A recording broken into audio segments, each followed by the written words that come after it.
Someone brought up earlier that cousins married each other. How do you think those kids looked? What do you think their genetic makeup was? What do you think their probability of success? If it were not dealing with like, hey, you're from a rich family, would anyone choose them? No. The reality was that it wasn't for the benefit of making sure that the daughter was actually covered and going to be protected and cared for, right?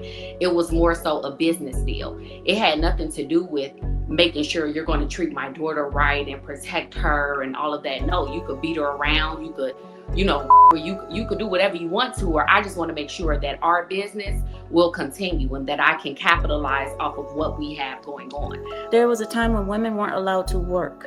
So if a woman did not get married, she either stayed in her parents' house for the rest of her life, got old, remained childless, and there's no development of wealth in the family, or she was married. Historically, women needed marriage more, right?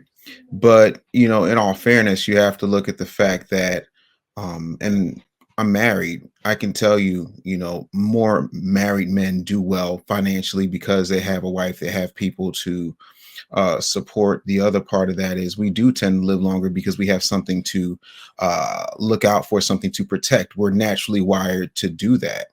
So, yeah, but now to Amra's point, a lot of the things that are, considered advantages are no longer exclusive advantages. And so, it's a double-edged sword, but I do think that women, even by and large to this day, benefit more from marriage than men do.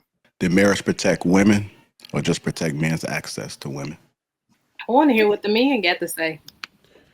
Okay. To be honest, I think a great portion of men do benefit from marriage in that way, right? Because if we were left to our own devices, the top 10 to 20% of men, which you see happen in real time, you watch enough internet, then you get it, would take all the women, and the woman would be happy to do it in most cases. Being that polygamy or polygyny in this case is illegal, then you don't see that type of thing happening. And of course, our culture is designed a certain way and blah, blah, blah. But absolutely, it will certainly help men who are average to obtain women, right? Because you have somebody who you can say is your own, you can lock down. I mean, these are facts because we know how it works anywhere else, any other species. You see it. Like if you the guy, then you're gonna get the girls. That's just life. So we do understand that. I'd like to say it definitely protected men's access to women. Because even if we are gonna bring in the wild, men would, like, males would unalive other males just to get a waft, just a prospect of being close to the female of the species, right? Like they would do just about anything. So when you speak about like nature and natural selection, what marriage did was safeguard male humans, being men, from the consequences of natural selection. So instead of a woman choosing a mate based on primal instinct and based on like who she deemed to be the best person to procreate with, it was, my dad told me I had to marry you because you're giving me 10 cows. And so basically, yeah, I'm kind of going over there because that's kind of what I got to do. You don't have there's not the connection or the instinctual. So when everyone compares themselves to animals, we do not operate anywhere close to what animal instincts are, because we've already safeguarded men from that men who generally do not meet the criteria are still getting access. Because if you're born into a good family, someone brought up earlier that cousins married each other. How do you think those kids looked? What do you think their genetic makeup was? What do you think their probability of success?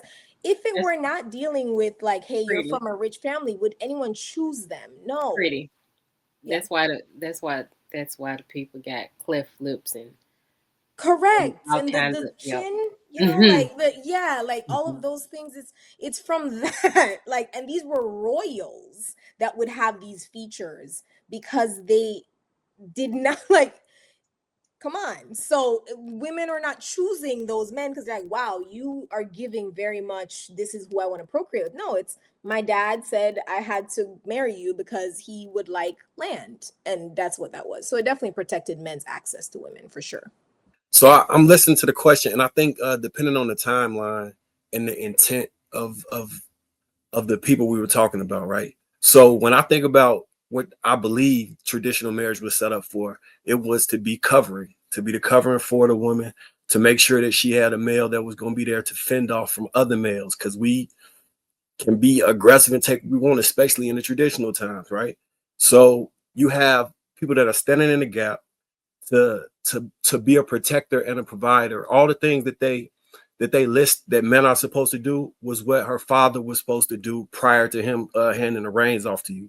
And the father's number one priority is to protect their children, which is why the saying is like going from covering to covering. So it initially was intended to protect the women in your family and ensure that the man that you gave them to understood the assignment. It's why fathers would have conversations with them. It's why we would give approval. It's why we wanted to be involved in the vetting process. It was all steps and levers that were put in place to protect our children, if you were the father, and to understand the assignment. Now, moving forward, I think it transversed into something different. And it was ensuring that no matter what, women would not leave, is how it appears that women perceived maybe the last 60 to 80 years of it.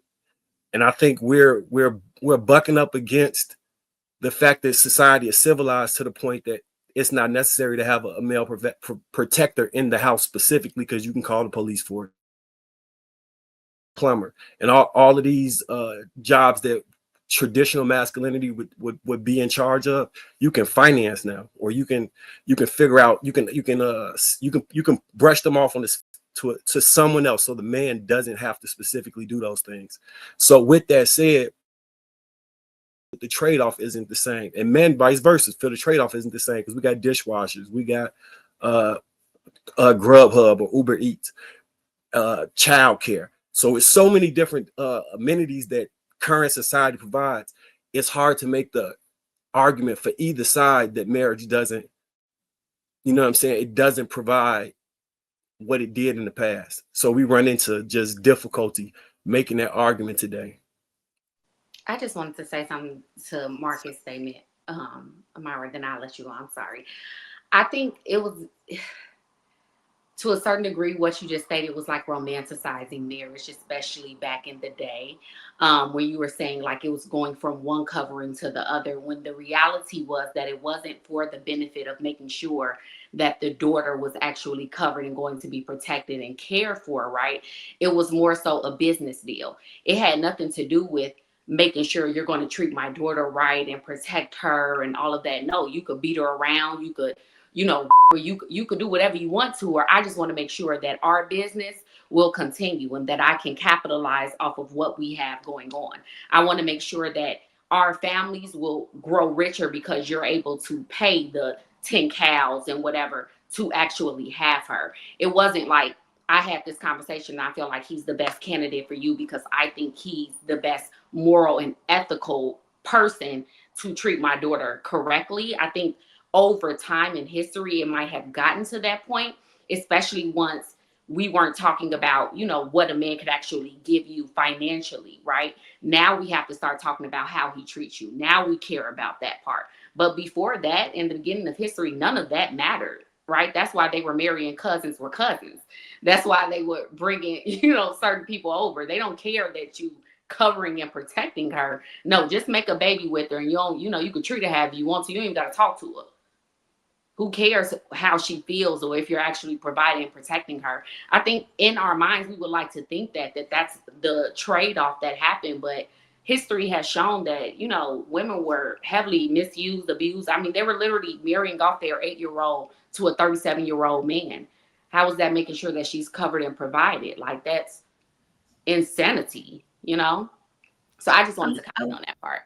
in response to that, I don't know, like I had a different response in total, but Ty brought up points. I mean, I don't know what kind of men you guys know, but the men that I know, the fathers that I know who are seeing their daughters get married and they're handing off their daughters to another man, to her husband, most of them are not being like, oh yeah, take her, I'm glad to get rid of her, yeah, I'll never see her again, bye bish. They're not doing that. It's more of a I don't know what kind of men you guys know, but from what before women couldn't work, there was a time when women weren't allowed to work. So if a woman did not get married, she either stayed in her parents' house for the rest of her life, got old, remained childless, and there's no development of wealth in the family, or she was married. There's I don't know if you guys are talking about like India or Pakistan or Afghanistan, where you see where these people just get married off and they never get seen again. That's not how majority of cases work. I was in an arranged marriage. My father didn't just throw me off and be like, all right, bye, see you later, just take her. That doesn't happen in arranged marriages, and I speak on that out of experience from families, from my families, generations of us getting arranged marriage. None of us had this kind of situation where it's like, okay, bye, peace out. The family always protects. If the husband starts beating on the daughter and the family finds out, the men handle that situation. They take him somewhere and handle that somewhere where we don't know what happens. We Not just see the aftermath. historically. So I don't know what kind of situation what you're talking about, but that is not something that I have seen out of experience in arranged marriage. I've never seen anything like that.